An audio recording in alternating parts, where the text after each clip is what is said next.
There was once a merchant who often traveled to Syria for trade. Before one of his trips, he went to a pious man in Baghdad named Sheikh Hammad to seek blessings. Sheikh Hammad spent the night in deep thought and prayer.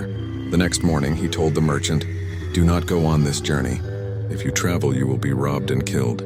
The merchant became very worried, but he had already sent his goods ahead, so he could not cancel the trip. In confusion, he went to Hazrat Ghaus-e-Azam, rahmatullah alayhi. Hazrat Ghaus-e-Azam closed his eyes for a moment, then said, "Go ahead.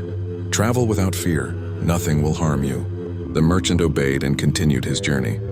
On his way back, he stopped to rest.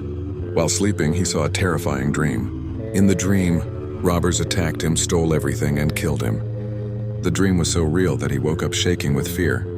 He quickly got up and continued his journey through the night until he finally reached Baghdad safely. When he returned, he met Sheikh Hammad again.